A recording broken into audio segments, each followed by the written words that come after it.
Self compensated explosion pot oil circuit બ્રેકરની રચનાને આકૃતિ સાથે સમજાવો. તો આ પ્રકારના સર્કિટ બ્રેકરમાં પ્લેન એક્સપ્લોઝન પોટ પ્રકાર અને ક્રોસ જેટ એક્સપ્લોઝન પોટ બંને પ્રકારના ઓઇલ સર્કિટ બ્રેકરના સિદ્ધાંતોને જોડવામાં આવે છે.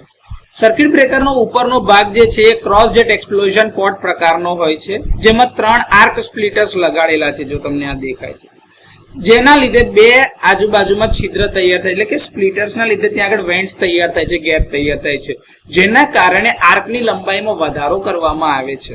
અને જે નીચેનો ભાગ જે દેખાય છે તમારા પ્લેન એક્સપ્લોઝન પોટ પ્રકારનો હોય છે.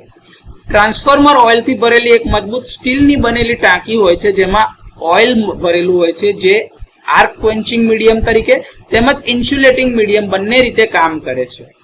મેઇન તમારી જે ટાંકી હોય છે એની અંદર એક ઇન્સ્યુલેટિંગ મટીરિયલની આખી એક બંધ રચના અથવા તો એક નાની ચેમ્બર મૂકવામાં આવે છે, કે જે ઇન્સ્યુલેટિંગ મટીરિયલની બનેલી હોય છે, જે મુખ્યત્વે અથવા તો પોર્સેલિન કે બેકેલાઇટ મટીરિયલમાંથી બનાવવામાં આવે છે, જેની અંદરમાં ફિક્સ્ડ અને મૂવિંગ કોન્ટેક્ટ લગાડેલા હોય છે. જો તમે આ જોઈ શકો છો, આ તમારા ફિક્સ કોન્ટેક્ટ છે, આ તમારો મૂવિંગ કોન્ટેક્ટ છે, અને બંનેને શેલમાં રાખેલા હોય છે. આ કોન્ટેક્ટ જે છે એ સામાન્ય રીતે કોપર એટલે કે તાંબા અથવા તો તાંબાની મિશ્ર ધાતુમાંથી બનાવવામાં આવે છે.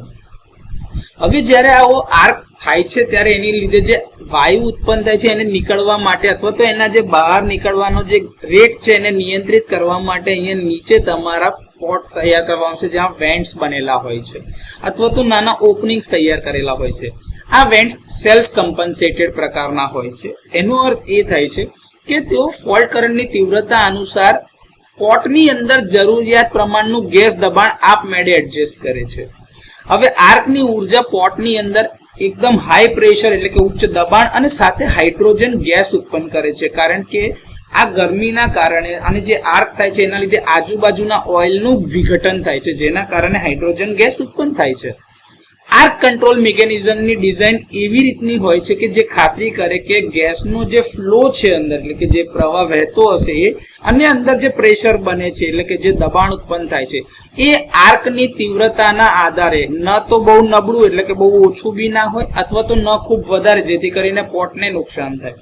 આ બંનેની વચ્ચે આપમેળે સંતુલિત એટલે કે સેલ્ફ કમ્પન્સેટેડ પ્રકારનું બનાવે છે. તો આ રીતે self compensated explosion pot oil circuit બ્રેકરની રચના ક્રોસ જેટ અને પ્લેન એક્સપ્લોઝન પોટ પ્રકારના મિશ્રણથી બનાવવામાં આવે છે.